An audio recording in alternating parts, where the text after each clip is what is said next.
Whew. Hi, I'm Quinn and I'm autistic, and this is Autistic. There's a lot of things I could say about the experience of being autistic in this world, right here and now, that would sound wise, insightful and constructive, and for the most part that's what I try to do here. But there are sometimes I really don't feel up to it. It's not that I'm feeling down or negative at the time, but I'm up to here with it all, and I just need to blow off some steam. I need to get with a bunch of other autistic people who know the score like I do and just have a proper whinge about things. I know it's a national stereotype thrown at the British that we're a nation of complainers. But after 40 odd years of the internet, I think we now know it's not just a British thing. If to err is human, then to complain is to live with other humans. But what are the things that autistic people complain about the most? What are those niggles that really get under our skin in particular? I'm feeling a little fed up myself today, and I'm not sure I have the spoons for seeing both sides or for minding my P's and Q's. I'm feeling decidedly PG-13 today. So, I think I'll just grab myself this nice hot cup of tea here, sit back in my chair, and see if you'll join me for a good old whinge about things that really annoy autistic people.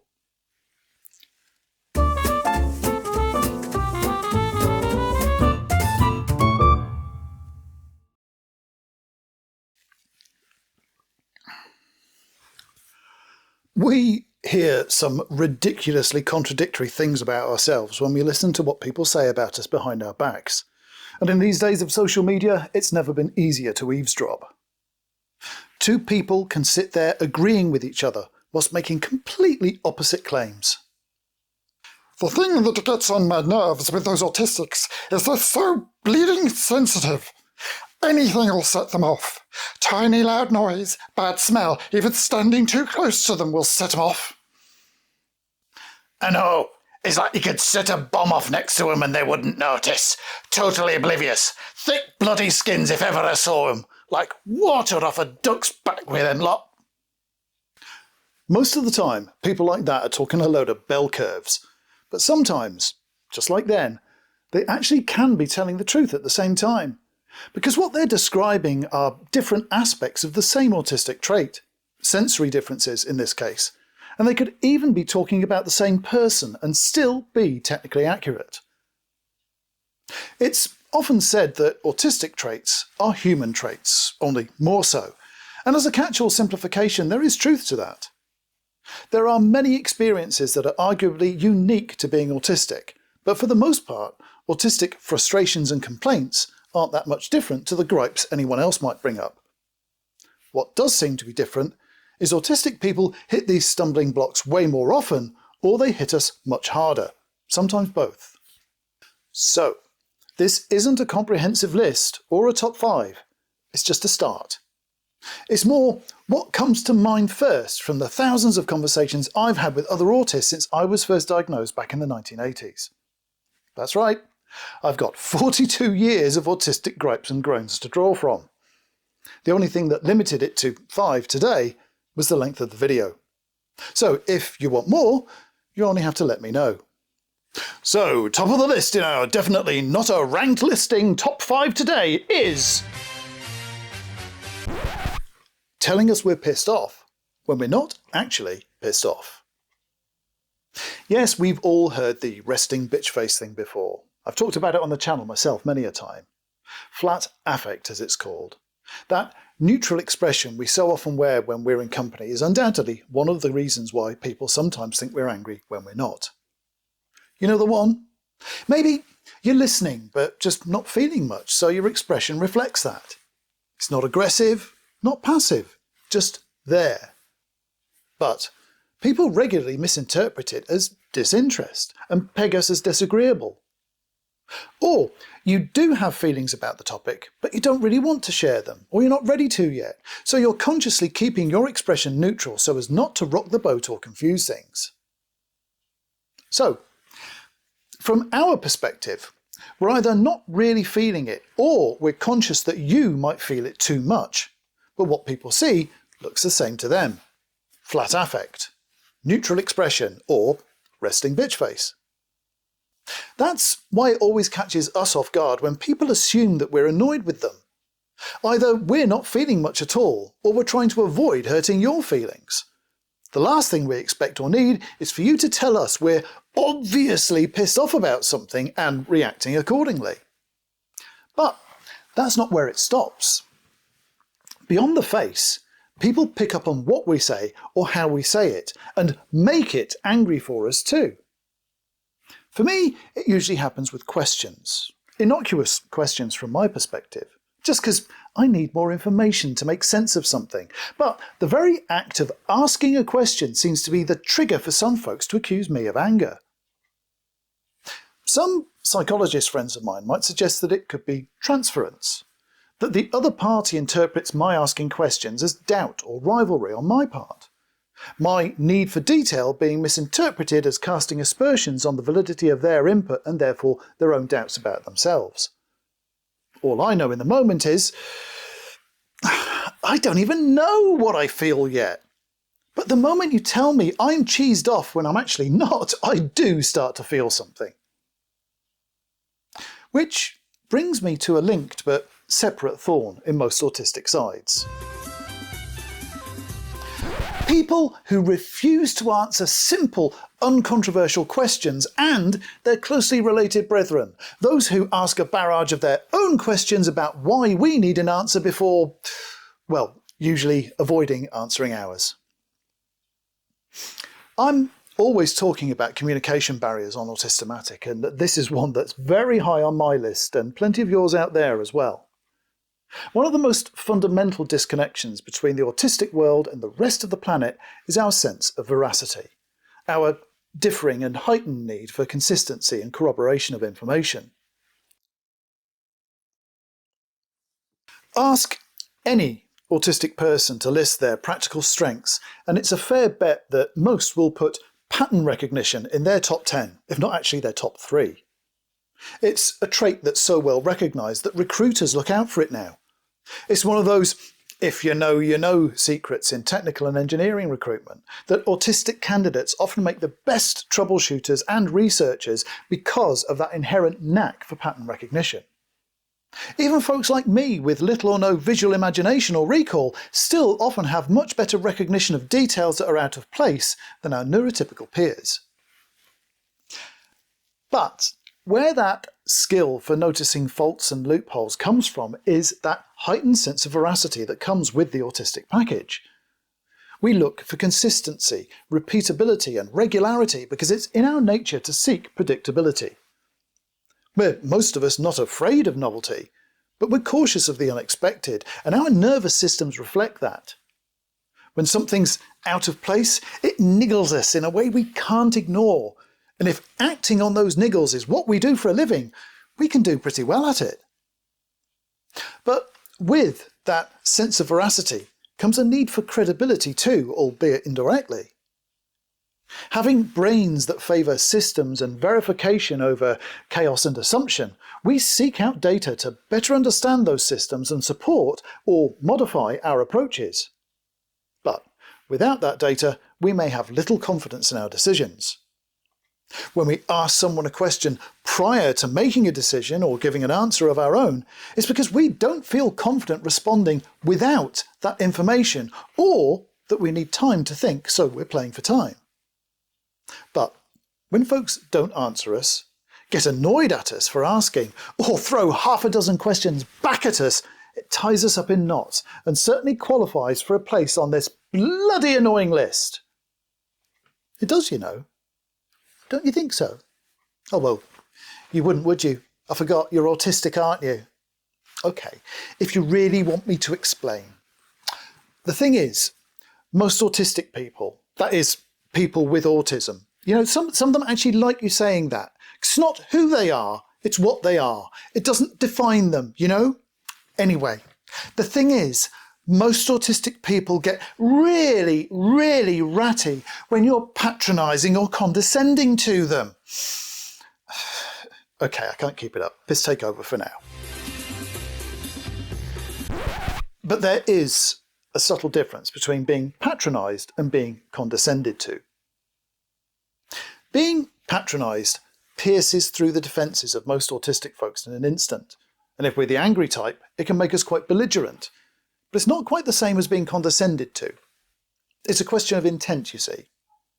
Patronising someone sometimes comes from a good place, even if it feels belittling to us. It's even in the word itself. Patronising, patron, pater, all from the same Latin root meaning father. Patronising someone is offering them fatherly advice, even if it's unwelcome. When someone's patronising, they're sometimes trying to help or support. But when someone's being condescending, they're always trying to hurt, undermine, or destroy. Some people who patronise us are, technically speaking, on our side. The ones who aren't are patronising because they've assumed we're incompetent, ignorant, or incapable. But some of them do want to see us succeed, or at least not fail, and so technically are on our side.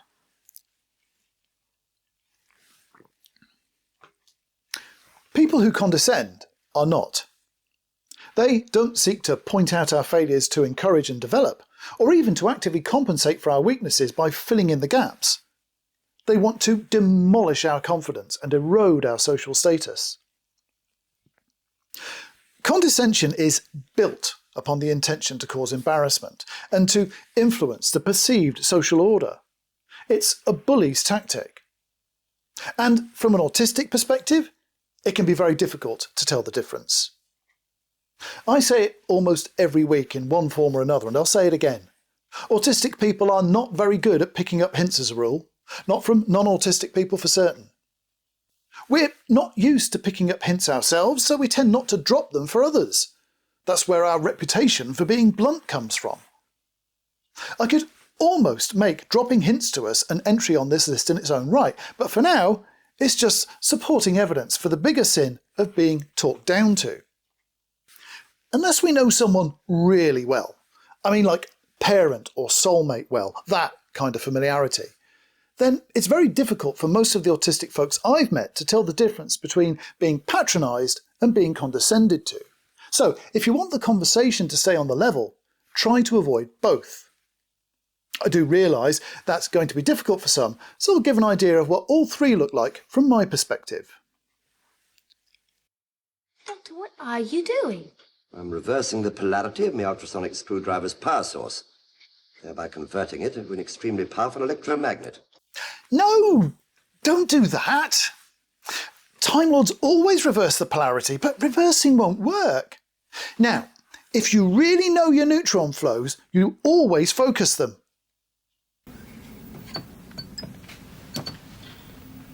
I've reversed the polarity of the neutron flow, so the TARDIS should be free of the force field. Well, that's not going to fix much. You need to focus the polarity. This is timey-wimey onyx, not plumbing here, mate. Don't you know anything about neutron flows? I wonder. If I reverse the polarity of the neutron flow... Is reversing the polarity going to work here? Would focusing be any better? Do you think we should maybe try that first, focusing instead of reversing the polarity? So, what's different about that last one? Well, it doesn't assume anything. I don't suggest that the doctor is naive, stupid or negligent, but I am inviting him to look at it again and then offering him an alternative. That's all the doubt I would need to prompt me to check over my workings. And if you were to expose to me any flaws in my train of thought or you came up with a better idea, I'd bloody thank you. And because of that, if I recognise your correction as patronising, I'll probably let it slide because I know it may have come from a good place. You might have pegged me wrong, but you are actually moving the conversation forward and you may even be trying to help. I can live with that. But condescending, I can't accommodate for. Do that to me, and I have no choice in what happens next. My brain just stops acknowledging you. Your words stop meaning anything and just turn to blah, blah, blah for all I can hear. So best avoid it. And for the sake of avoiding misunderstandings too, try to steer clear of the well-intentioned but hard-to-spot patronising stuff too. I've got a couple more pains in my autistic arse to come, but before I do, just a quick reminder that I can't make videos like this without patrons to support me. I do this for a living, and with no corporate sponsors or universities backing my work, I've only got you guys to help me pay my bills. So, if you can afford it, and you benefit from my work, please do me a solid and drop me a tip here or on Ko-fi, or if you're up for making it regular and would like a second video every week, sign up on Patreon. And don't forget that liking, subscribing, notifying and now hyping really does help creators get noticed as well as keeping us on your radar for new content, so please hit those buttons for me. Gaslighting has always been a problem for autistic people. In fact, there's an argument to be made for a majority of issues some autistic people live with being down to gaslighting in one form or another. But I want to talk about a very specific kind of gaslighting that preys on one of our defining characteristics: sensory gaslighting. It's when our sensory image of the world doesn't match yours, and you pull rank, credibility, popularity, or, our last one again, condescension, to carry the weight of your perception over ours. Every autist I've ever spoken to has some kind of sensory experience in their lives which is at odds with the rest of the world. Synesthesia is probably the most dramatic, where one sense is cross-wired with another and we can smell colour or feel the texture of sound, for example, but that's relatively rare even amongst autists. Far more common is hyper or hyposensitivity. That is, one or more of our senses is biologically similar to everyone else's, but our ability to discriminate is much more or much less sensitive than the people around us. That can mean we can occasionally seem to be extraordinarily perceptive when we see details, hear sounds, or identify smells that nobody else can, as an example. But the opposite can be true too, and it often is. We can completely miss things other folks think are obvious, but utterly evade our attention until they're pointed out to us. And people can be very unkind about it. Because remember, there's no biological difference in autistic senses, but there's a huge psychological one. My hearing is no better than anyone else's, but my ability to separate multiple voices into distinct conversations and narratives seems to be above average, and it's got me into trouble for overhearing things I shouldn't. But the same sensitivity to human sounds I have makes things like babies crying, cutesy talk, and shrill, cheering crowds a painful, sometimes fear-inducing experience for me. I often hear the buzzing of electrical appliances, and sometimes it drills so deep into my skull it makes it difficult to concentrate. But there's only so much I can do to avoid overstimulus. And when it catches me off guard, you'll sometimes see my discomfort. I might wince or cringe or start stimming because I'm uncomfortable. What's wrong with you then? Can't you hear it? The drone from the driver of that light fitting over your head, the worn bushing in the motor of that air conditioner behind you, and the squeak that chair makes every time you lean back. Well, I can't hear a bloody thing, not a dicky bird. You must be hearing things. Now, stop your mithering. Sensory gaslighting. There's a slightly less aggressive but no less dismissive version too. No, I can't hear it myself, so it can't be that bad. Maybe you shouldn't be so sensitive. You don't see anyone else complaining, do you? Ah! Sensory gaslighting comes in many forms, but those are probably the most common takes. I mentioned a couple in a video I did about autistic gaslighting in general a while back, but I could probably do one just on sensory gaslighting alone. My last moan for today is closely related to one we've already had, the patronizing versus condescending one, but this time we go a step further. After being talked down to, we now come to being talked over. It's separate from being patronised, because whilst it can be the next stage after being patronised, plenty of folks don't spare the horses and go straight for talking over us, leaving patronising on the subs bench. There can be very few autistic people who wouldn't rate being talked over as one of the most frustrating things about being autistic in a non-autistic world. I often get asked about the pros and cons of going through the sometimes long and expensive autism diagnosis process over self-ID. This is without doubt one of the cons. It's not that we don't get talked over when we're self-ID'd, or even before we had an inkling we might even be autistic, but nothing in our world gets you talked over more than a proper black and white bona fide autism diagnosis. Any level, or Asperger's if you're that old. Once people know we have that rubber stamp label on us, that's when the talking over us really starts in earnest. Not that it's any fun being told that your self-ID somehow doesn't count compared to a formal diagnosis either. I'm not pretending that there aren't circumstances where having a formal diagnosis is of genuine benefit, or that it doesn't add a layer of credibility when we feel to have to point out our neurodivergence. But for the most part, social situations and certainly requests for basic accommodations, that third-party confirmation shouldn't matter much. But for some folks, hearing that we have that diagnosis flicks a little switch in their brains that instantly makes us less relevant and easy to dismiss.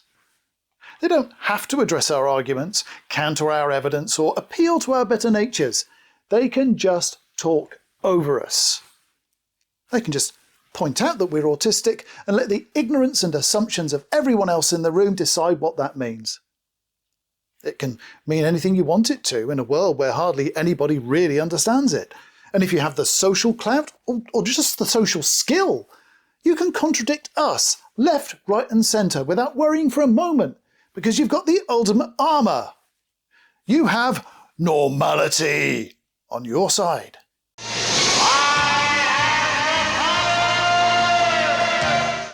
In this world, just not being autistic can be all it takes to steal all the authority from someone who is. You can almost make up anything you want on the spot and people will believe you, and plenty do. Not too outlandish, of course, but these days even that's not so much of an issue. I mean, Tylenol for Be more YouTube.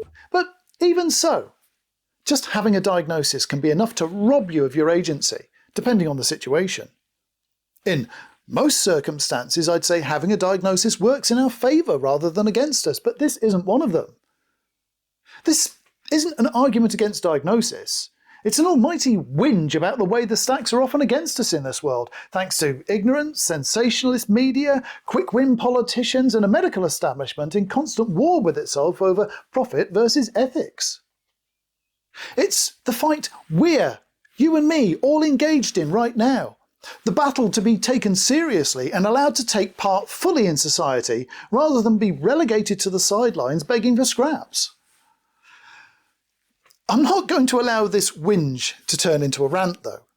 I came here to let off a bit of steam and share my frustrations with like-minded folks, not start a revolution.